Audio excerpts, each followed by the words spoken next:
Hello बच्चों, welcome to my channel Tanuja by studies. और चलिए हम बात कर रहे थे सेल की क्लास 11th का सिलेबस।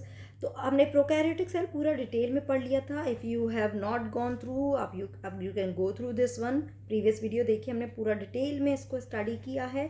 एक एक लाइन एक एक वर्ड पे हम फोकस करके पढ़ रहे हैं। नेक्स्ट अब बात कर लेते हैं किसकी, यूकैरियोटिक सेल की। ठीक है, तो यूकैरियोटिक सेल क्या है, जिसमें मेम्ब्रेन बाउंड ऑर्गेनल मिलते हैं। तो बात करते हैं eukaryotes include all the protist, plants, animal, fungi, इन सबको इंक्लूड करते हैं। In eukaryotic cells there is an extensive compartmentalization of cytoplasm through the presence of membrane bound organelle. मतलब कहना क्या चाह रहा है कि ये जो पूरा इसमें साइटोप्लाज्म है, इसमें कंपार्टमेंट बने हुए हैं अलग अलग, क्योंकि बहुत सारे अलग अलग अलग ऑर्गेनल है और सारे ऑर्गेनल मेम्ब्रेन बाउंड है, तो अलग अलग अलग कंपार्टमेंट बने हुए हैं। Eukaryotic cells possess an organized nucleus with a nuclear envelope, और बीच में जो न्यूक्लियस इसका प्रेजेंट है वो क्या है, enveloped न्यूक्लियस है, जबकि प्रोकैरियोट्स में न्यूक्लियर मेम्ब्रेन नहीं मिलती है। In addition, eukaryotic cell have a variety of complex locomotory and cytoskeletal structure. Their genetic material is organized into chromosomes. ठीक है, तो हर चीज़ well organized है।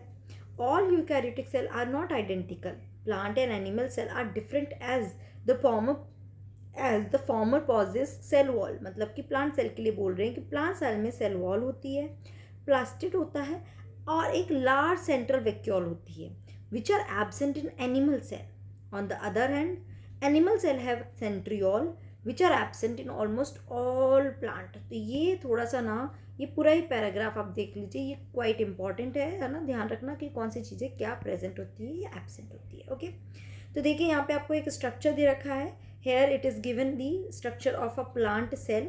आप देख सकते हैं बाहर की तरफ आपको सेल वॉल मिलेगा। So this is the cell wall, ठीक है, this is cell wall and this is the plasma membrane, जो सेंटर वाला प्लाज्मा मेम्ब्रेन।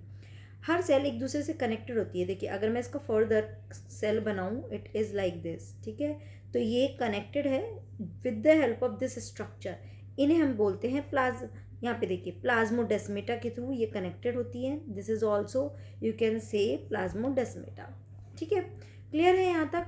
आगे बात करते हैं ना, अंदर अगर हम देखेंगे तो you will get a large vacuole over here. ठीक है, ये आपकी प्लांट सेल में वैक्यूल है। न्यूक्लियस आप देखेंगे मेम्ब्रेन बाउंड है, मतलब कि देखिए चारों तरफ मेम्ब्रेन है और इसी के साथ कंटिन्यूटी में यहाँ पे ER भी मिलता है। तो ये जो आप स्ट्रक्चर देख रहे हो ना, this is what ER, endoplasmic reticulum. कुछ अलग से रहते हैं, किसी किसी पे ये राइबोसोम भी बाउंड होता है। यू कैन सी राइट, ये क्या है, राइबोसोम इस पे बाउंडेड है, इसलिए ये रफ अपीयरेंस देता है, इसलिए इसको बोलते हैं रफ एंडोप्लाज्मिक रेटिकुलम। ठीक है, न्यूक्लियस के अंदर एक सॉलिड बॉडी लाइक स्ट्रक्चर होती है जिसको हम न्यूक्लियोलस बोलते हैं। अंदर जो पूरा साइटोप्लाज्म होता है उसको हम क्या बोलते हैं, न्यूक्लियोप्लाज्म। बाहर को साइटोप्लाज्म बोलते हैं और न्यूक्लियस के अंदर के लिक्विड को न्यूक्लियोप्लाज्म। इसके अंदर ही यहाँ पे पूरा क्या होता है, जेनेटिक मटेरियल, या फिर क्या होता है, क्रोमैटिन मटेरियल, या आप बोल सकते हैं क्रोमोसोम्स। ठीक है, न्यूक्लियस के नियर बाय में ही आपको क्या मिलेगी, गोल्जी बॉडीज मिलेंगी। हमेशा याद रखना, हमेशा नियर बाय। न्यूक्लियस में देखिए आपको ये स्ट्रक्चर दिखाई दे रही है, ये क्या है, this is the nuclear pore. ये क्या है, न्यूक्लियर पोर। तो ये न्यूक्लियोलस जो है ना, ये न्यूक्लियोलस जो है, इसका काम क्या है, इसका काम है राइबोसोम का बनाना। राइबोसोम सिंथेसिस करता है और राइबोसोम इस पोर में से निकल निकल के बाहर पूरे साइटोप्लाज्म में भी डिस्ट्रीब्यूट हो जाते हैं। गॉट इट, क्लियर है। ठीक है, आगे बात करते हैं इसके अलावा और क्या स्ट्रक्चर मिलेगी आपको। यू विल गेट, वैक्यूल तो हो ही गया है, बीच में सेल वॉल और सेल मेम्ब्रेन के बीच की स्ट्रक्चर होती है, this is called middle lamella. याद रखना, मिडिल लेमिला। ठीक है, okay, middle lamella don't consider this one. Middle lamella actually क्या होती है, दो सेल वॉल को कनेक्ट करने का काम करती है, तो दिस इज मिडिल लेमिला। इसको हम आगे डिटेल में पढ़ेंगे। ओके, इसके अलावा माइटोकॉन्ड्रिया, राइबोसोम, क्लोरोप्लास्ट, साइटोप्लाज्म, पेरोक्सीसोम्स, कुछ माइक्रोट्यूब्यूल्स भी हैं, प्लाज्मोडेस्मेटा हो गया है, लाइसोसोम्स भी हैं। Okay, so these all are the structure present in plant cell. अब प्लांट और एनिमल में देखो डिफरेंस क्या आ गया, यहाँ पे सेल वॉल नहीं है, सिर्फ प्लाज्मा मेम्ब्रेन है। एंड यहाँ पे वैक्यूल इसमें नहीं दी है, बट छोटी छोटी वैक्यूल प्रेजेंट होती है, लार्ज वैक्यूल नहीं मिलेगी। पूरा न्यूक्लियस का structure you will get over here. ठीक है, इसके अंदर माइटोकॉन्ड्रिया भी, ribosome, everything would be there. The difference is all about is this one structure. ये structure this is called centriole, जो सिर्फ एनिमल सेल में होती है. प्लांट सेल में सेंट्रियोल एब्सेंट होता है. क्लियर है बेटा? ठीक है. तो चलिए अब बात करते हैं, हर एक एक पार्ट पे डिटेल में स्टडी करते हैं. सबसे पहले हम ले लेते हैं सेल मेम्ब्रेन को. The detail structure of membrane was studied only after the advent of electron microscope in 1950. Okay, electron microscope के इन्वेंशन के बाद ही मेम्ब्रेन को डिटेल में स्टडी कर पाए. Meanwhile, chemical studies on cell membrane, especially in human red blood cells (RBCs) पे study करके enable the scientists to deduce the possible structure of plasma membrane. सबसे पहले स्टडी किस पे किया? RBCs पे. These studies showed that the cell membrane is mainly composed of lipid and protein. किसकी बनी होती है? Lipid and protein की बनी होती है. The major lipids are phospholipids that are arranged in a bilayer. Okay, lipids कौन सा है? Which is the phospholipids, जो किस में अरेंज होता है? Bilayer में अरेंज होता है. Also, the lipids are arranged within the membrane with the polar head towards the outer side and the hydrophobic tail towards the inner side. क्या बोल रहा है? मतलब कैसा? Like this, कि हेड जो है वो बाहर की तरफ और इसकी जो टेल है वो अंदर की तरफ है. Okay, so they are arrange like this. ये पूरा ही लिपिड है. तो लिपिड की क्या है? बाई लेयर है. तो यू कैन सी दो लेयर है, 1 and 2, 1 and 2. तो ये क्या है? Lipid by layer.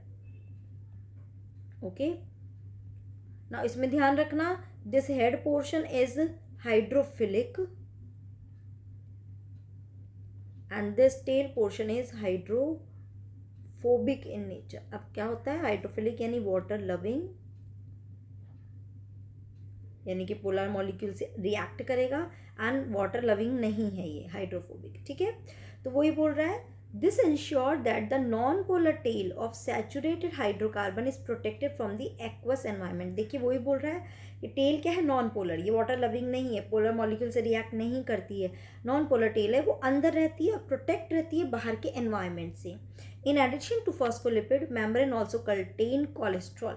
यानी कि मेम्ब्रेन जो है इसमें 3 पार्ट हो गया, lipid, protein and little bit amount of cholesterol is also there. Later, biochemical investigation clearly revealed that the cell membrane also possesses protein and carbohydrate. The ratio of protein and lipid varies considerably in different cell types.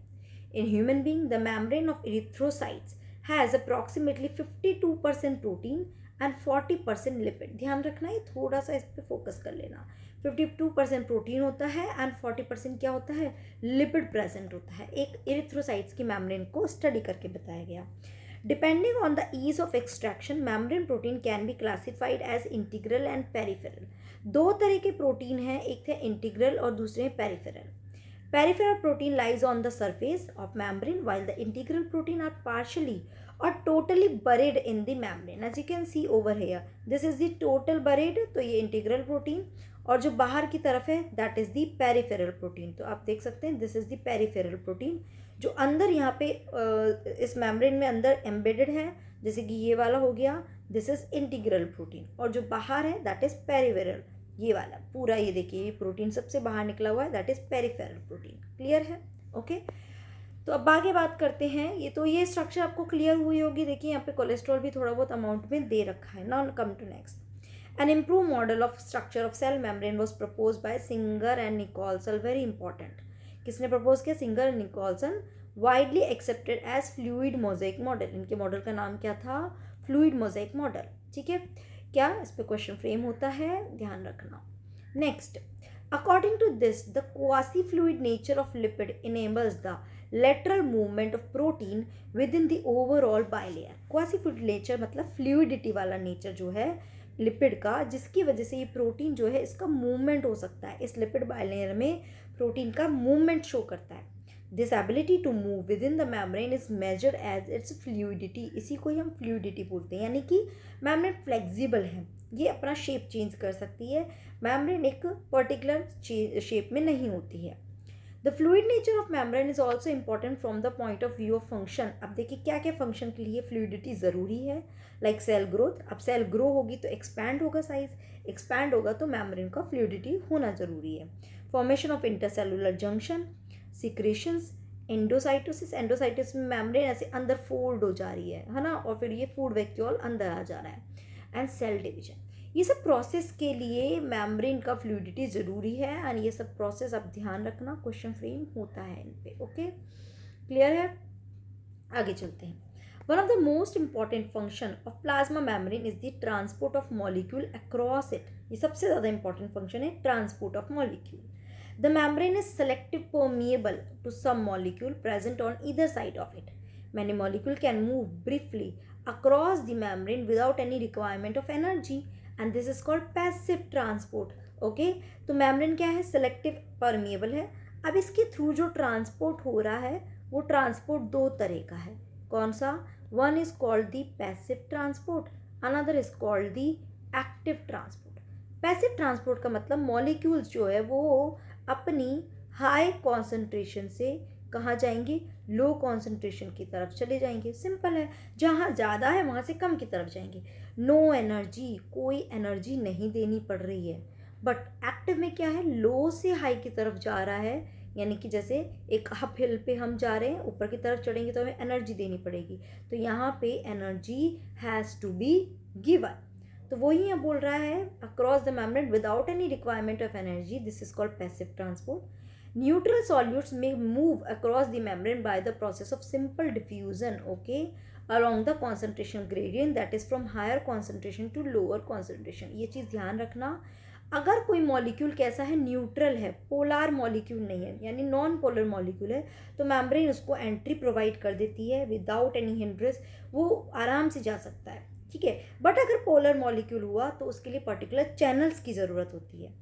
Water में also move across the membrane from higher to lower concentration. Movement of water by diffusion is called osmosis. अब molecule का movement is called diffusion, ठीक है ना। ये बहुत detail में हम ट्रांसपोर्ट इन प्लांट में करेंगे अच्छे से, यहाँ पे बस हम थोड़ा सा एक सुपरफिशियल आइडिया ले रहे हैं। तो पैसिव ट्रांसपोर्ट जो है वो फर्दर दो तरह का होता है, one is called the diffusion and another is called the osmosis, ठीक है। क्या डिफरेंस है दोनों में? डिफ्यूजन में एनी मॉलिक्यूल, अब वो मॉलिक्यूल सॉलिड भी हो, सॉलिड नहीं सॉरी गैस भी हो सकता है, लिक्विड भी हो सकता है, ठीक है। कोई भी मॉलिक्यूल जब मूव कर रहा है हाई से low, okay, without any hindrance, that is diffusion.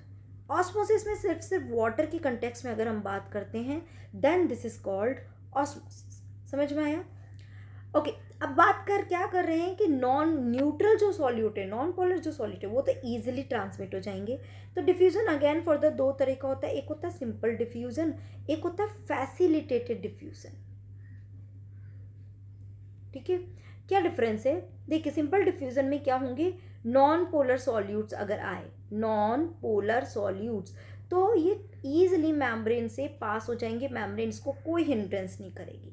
But अगर एक पोलर मॉलिक्यूल आ गया एंड कंसंट्रेशन क्या रहेगा? हाई से लो ही जाएगा, क्योंकि सब पैसिव में है, तो ये हाई से लो जाएगा तो जाना भी चाहिए, बट बिकॉज ये पोलर नेचर का है तो मेम्ब्रेन इसको एंट्री प्रोवाइड नहीं करती है।